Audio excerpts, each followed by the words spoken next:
In the world of watchmaking in general, bukod sa quality ng mga pinuproduce nilang relo, brand name at reputation na ata ang pinahahalagahan ng mga watchmakers na ito. But among this brand of watchmakers, which of these brands has an important contributions in the history of horology?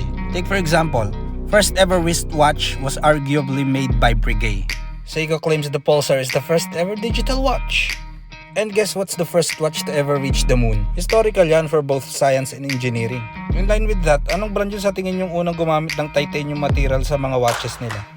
Habang nag-iisip ka, huwag mo kalimutang mag-like, share, and subscribe para lagi yung updated. Alam mo naman dito sa channel natin, matututo ka naman kahit papano, hindi lang puro kalokohan. Going back dun sa tanong ko kanina, ito din yung brand na unang nakapag-produce ng solar-powered analog watch.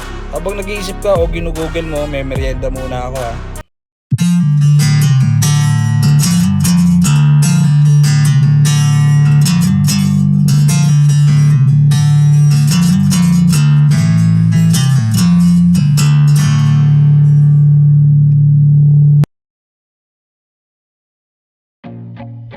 Ano, alam mo na.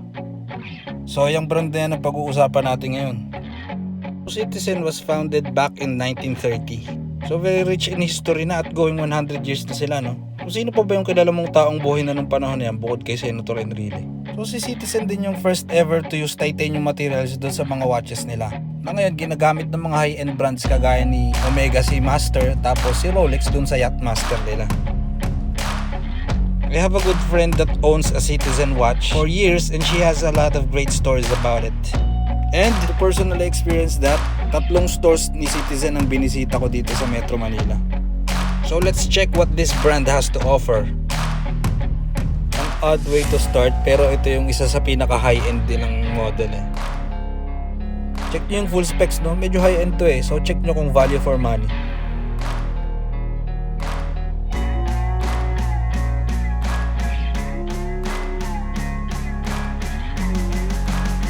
So ito yung interpretation nila ng diverse watch.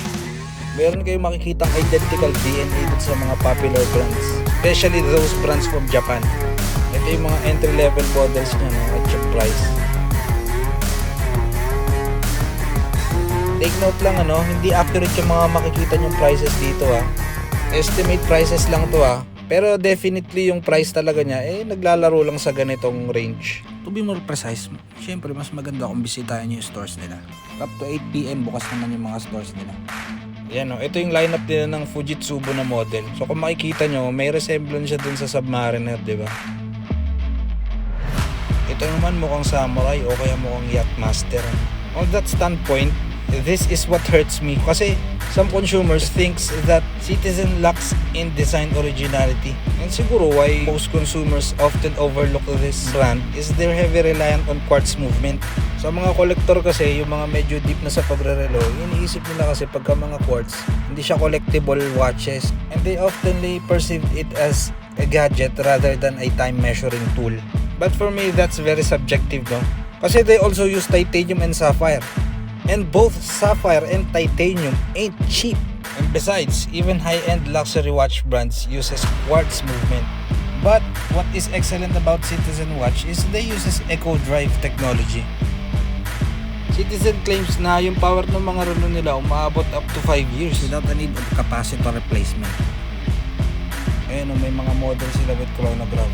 So kung hanap mo functionality, they have a huge selection catalog.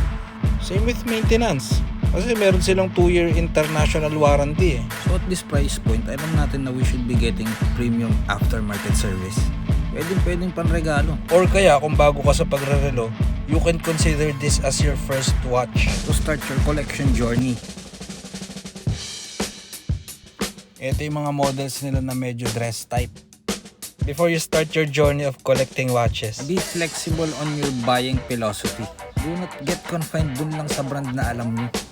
Ito yung mga iconic watches nila na yung DNA easily recognizable na masasabi mo Citizen yung relo. Ito medyo mukhang Tudor.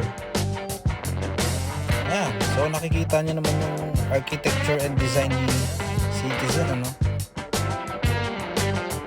This is what I like about this brand If they are excellent dun sa mga quartz movement nila, they are just as good as other popular watchmakers. Dito naman sa mga automatic and mechanical watches nila. So, may mga nakitang model din ako na kinukonsider kong bilhin.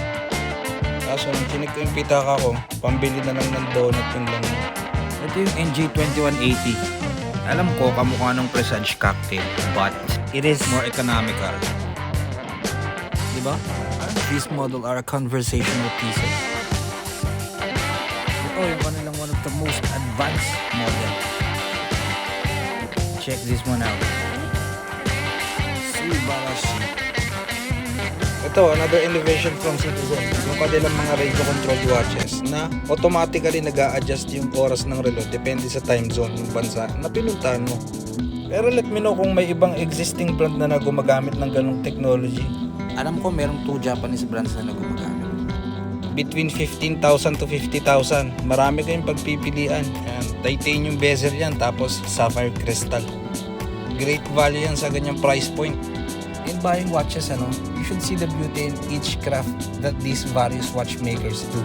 At alam ko dun sa mga totoong watch aficionado, they appreciate understated brands such as these. Especially those watchmakers who put the work in every piece that they make. So in conclusion, for me, this brand has history and cool innovations. But the question is, does this brand deserves a spot in your collection? Let me know in the comment section.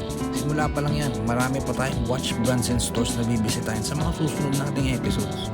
You know the rules, when we hit 2,000 subscribers, pamimigay natin yung relo na yan. Salamat sa panonood. Once again, this is your Time Catcher, this is your channel, and keep watching.